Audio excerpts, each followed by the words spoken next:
Dr. Diwani Msemo ni mkurugenzi mtendaji wa taasisi ya saratani ya Ocean Road.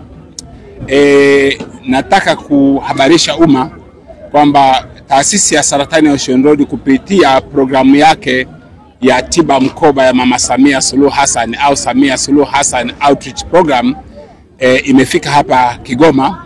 Ilianza kufanya uchunguzi wa saratani kwa ndugu zetu wenye albino jana, kuwafanyia uchunguzi wa saratani ya ngozi, lakini sambamba na hilo kuwafanyia uchunguzi wa saratani ya shingo ya kizazi pamoja na matiti.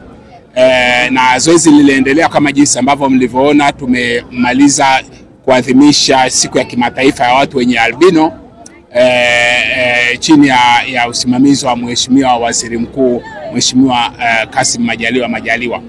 Sasa baada ya kumaliza hili tukio la leo, napenda kuhabarisha umma kwamba tutakuwa katika hospitali ya Maweni ambapo tutafanya uchunguzi wa hatua za awali za saratani na kutoa matibabu kwa muda wa siku 3 au 4 kutegemea na idadi ya watu watakaokuja.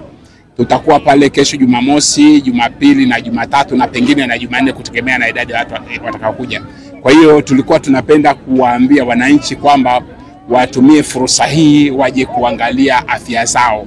Huduma imeletwa mpaka mahali walipo. Huduma imeletwa nyumbani kwao. Huduma imeletwa karibu na makazi yao.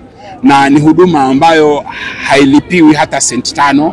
Serikali imelipia hii huduma pamoja na wadau wengine.